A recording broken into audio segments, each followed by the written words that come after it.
Hello friends, this is our second session on the discussion of international recognition. In the first session, we already have discussed a brief introduction, definition of international recognition, essential elements of international recognition and various types of international recognition. In this session, we are going to explain three major headings. Number 1, the theories of recognition. Number 2, the methods of recognition, and number 3, the legal effects of international recognition.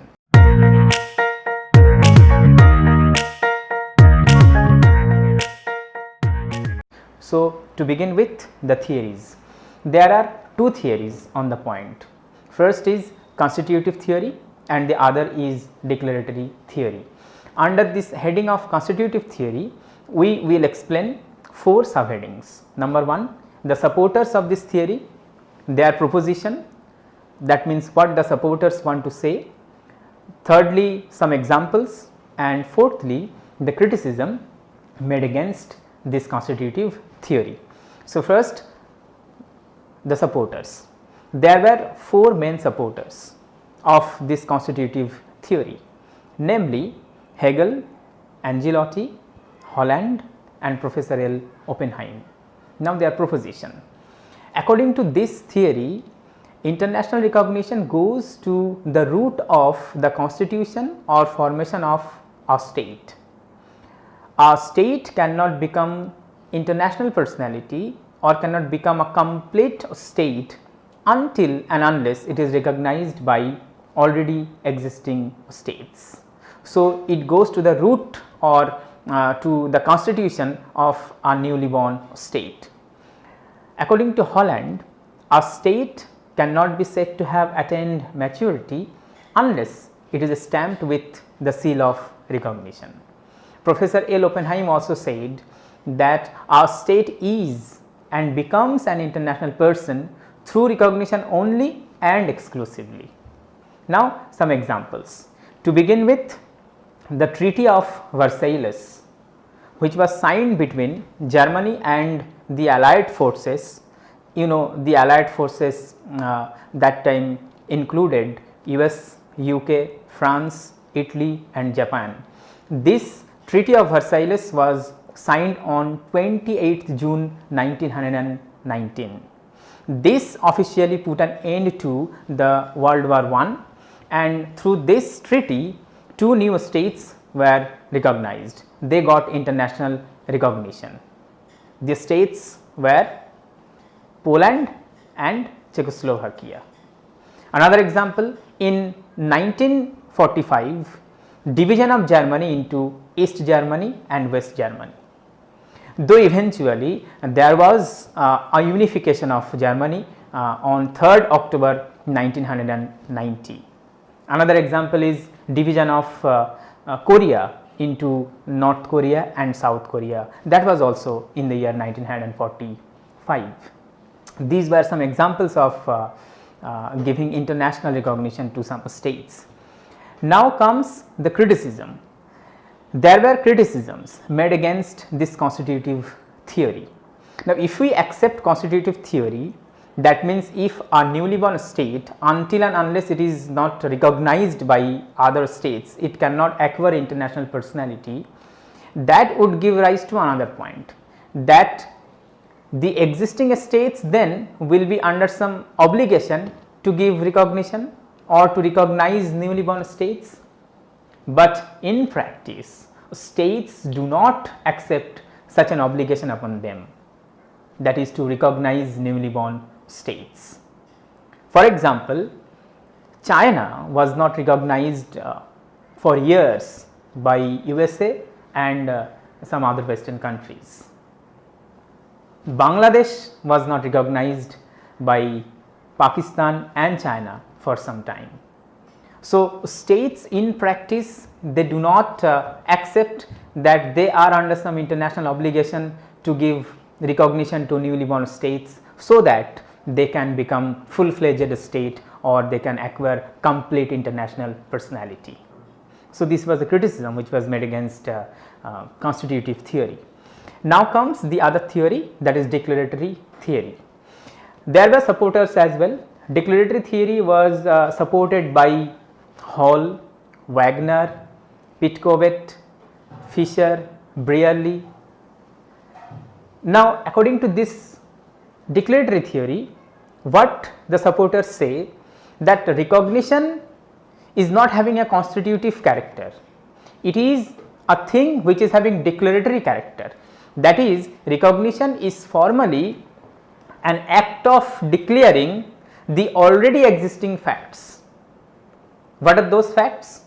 That a newly born state has its population, it is having control over a definite territory, it is having a stable government, and it is sovereign. That means it is not dependent on any outside authority for its internal or external affairs. So, when these four elements are already there is a state. You are giving recognition means you are declaring an already established fact. So, the statehood does not depend on the act of recognition. Statehood comes prior to recognition. The act of recognition, according to this theory, is merely of declaratory character. Brearley said that a state can definitely exist even without being recognized. The Soviet view also supports this theory. Soviet view says, very interesting, that the birth of a new state is a matter of internal law rather than that of international law. In modern times, international personality does not depend upon the act of recognition by other states. To conclude, Professor J.G. Stark said that truth lies somewhere between the two theories. Lauterpact also supported this view of Professor J.G. Stark. Now, in our opinion also, it can be correctly said that yes, recognition sometimes is a declaratory act, because a state is a state even if it is not recognized, because so far it is having its own population, it is having control over a definite territory, it is having a stable government, and it is sovereign, that is, it is not dependent on any outside authority for both its internal and external affairs. It is a state. It hardly matters whether it is recognized by already existing states or not. So, these are the theories. Now comes the second broad heading of our today's discussion, that is the method. How recognition can be given to a newly born state, or how a newly born state can be recognized. There are various methods of according or giving recognition to a new state. First, this is very common, that is conclusion of a treaty between the recognizing and the recognized state. Number 2, admission of the newly born state to the United Nations organization. Number 3, sending, receiving or exchanging diplomatic agents between the recognized and the recognizing states. Number 4, recognition can also be given by an unilateral declaration on the part of the recognizing state.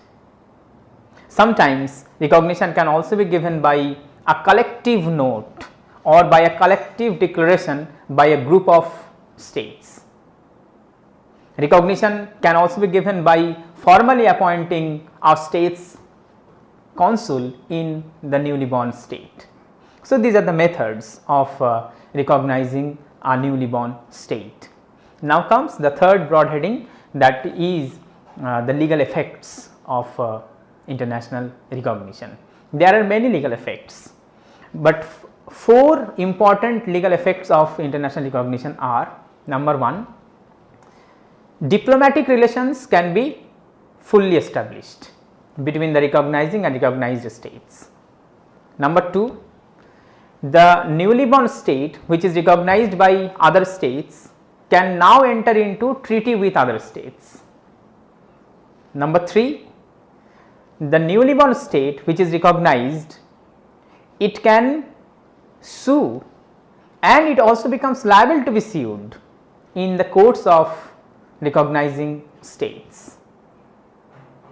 And number 4, it acquires all the international privileges and immunities or sovereign immunities granted under international law.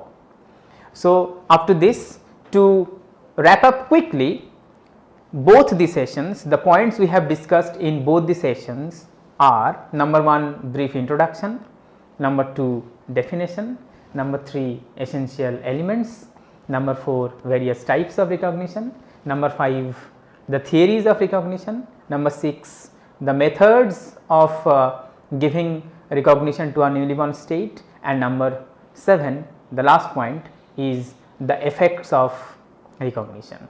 So, up to this one now, thank you.